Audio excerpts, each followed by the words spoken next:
everyone. Today we are going to start our third chapter of class 6, that is fiber to fabric. Now let us first understand what does this word fiber and fabric means here. Now fiber, it is a very thin thread-like strand, and fabric, it is the cloth. So in this chapter we are going to understand how fabric is made from fiber. Now let us understand the varieties in the fabrics. We have a lot of varieties in our fabrics. So most common fabrics are the cotton fabric, woolen, silk and synthetic fabrics. Cotton fabric we mostly prefer in summer season, woolen in winter season, and when the temperature, or you can say the weather, is not very hot, or neither it is very hot or nor it is very cold, at that time we prefer silk fabric, or we can also prefer synthetic fabric. So these are most four common fabrics which we use. Now let us understand the fiber. Fiber we have already understood. The very thin thread-like strand is the fiber. Now there are two types of fiber available. One is natural fiber and other is synthetic fiber. In natural fiber, what are these natural fibers? The fibers which we obtain from animals and plants, they are considered to be as natural fibers. For example, cotton and jute. We obtain cotton and jute from plants, and silk and wool from animals. Now, cotton is obtained from the cotton balls of cotton plant, jute is the stem of the plant, and silk here is obtained from the silk moth, it is an insect, and wool is obtained from the fleece of sheep, camel, etc. like animals. Now next is synthetic fibers. Synthetic fibers are those fibers which are not obtained from either from plant or animal, but they are chemically made. That means chemical substances are used to make these synthetic fibers. And for example, polyester, nylon, acrylic, etc. These are all synthetic fibers. Let us now see some plant fibers. Now first is cotton. Cotton, it is obtained from fruits of cotton plant, that is called as cotton balls. Now remember this, cotton is obtained from fruits of cotton plant. Now these are the cotton plants are grown at places having black soil and warm climate. So the places which are having black soil and warm climate, they can cultivate cotton plants, and the examples of such places are Maharashtra and Gujarat. Now after what happens in this plant after maturing, that means when the fruit gets matured, it bursts open, and when it bursts open, the cotton can be seen along with the seeds. Now this cotton is picked up by hands, and then the cotton and the seeds are separated using combing, and this combing process is called as ginning.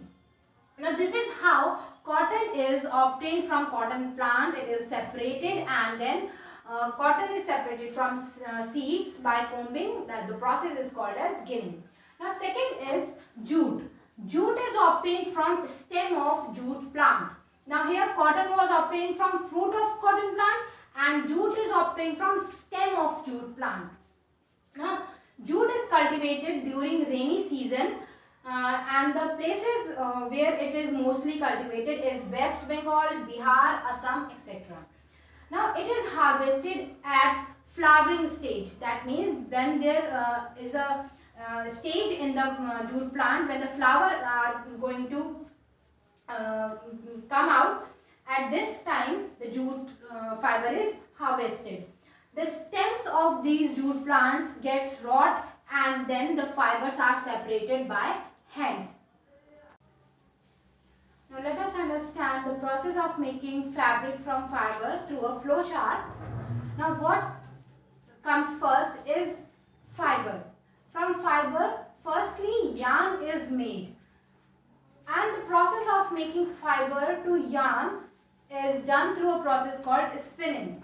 In this spinning, we use the devices like takli and charkha. From this yarn, fabric fabric is made through two processes, either by weaving or by knitting. So we get fiber. From fiber we make yarn by process spinning, and from yarn we make fabric by either by weaving or by knitting. So this is the process of making fabric from fiber. Now let us see this in some detail. Now before going to this process in detail, let us first see what is the fabric and what is yarn and fiber. Now here I am having one piece of cloth. This is the fabric. Now when you can take out one strand out of this fabric, and this we call as yarn. I hope you can see this. This is a yarn. This is the fabric. When we pull out one strand, this is the yarn which comes out, and when you try to twist this yarn, you will come to know, you will be able to see some small fibers, hair-like structures, some thin strands coming out of it. Now here you can see some thin strands are coming out. These are called as fibers, which together make the yarn. So I hope it is clear. This is the fabric, this is the yarn, and when you try to twist the yarn, you will be able to see the fibers. Now let us see this process of making fabric in some detail. The first process is spinning. It is the process of making yarn from fibers. So when we take the fibers and spin them, we will be getting yarn. Now what happens in this spinning process? In this, fibers from a mass of cotton wool are drawn out and twisted. By this, it brings fibers together and makes the yarn. Now the simple devices used for spinning are hand spindle, also called as takli, and charkha. Charkha became more famous at the time of Mahatma Gandhi ji. On a large scale, when spinning is done, machines are used. So this is the first process of spinning in which yarn is made from fibers. So we have seen process of making fiber to yarn is spinning. Now yarn to fabric by either by weaving or knitting. So first is weaving. It is the process of arranging two sets of yarns together to make a fabric. That means two sets of yarns are needed to make a fabric. It is done on looms, either hand operated, we call it as hand looms, or power operated, we call it as power looms.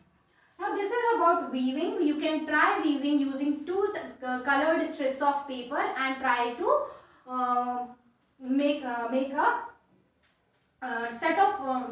pattern of fabric. Now next is knitting. In this, a single yarn is used to make a piece of fabric. It is done by interlocking loops of a single yarn, and in this knitting is done using knitting needles or by machines. You must have seen sweaters made by your mothers. So what they use? They use only a single colored yarn to make the complete sweater. Now how you can prove that this sweater is made of a single yarn? You can just pull out a single thread out of it and you will see the whole sweater gets unwound. So this shows that the sweater was made of a single yarn. So weaving and knitting are the two methods to make yarn to fabric.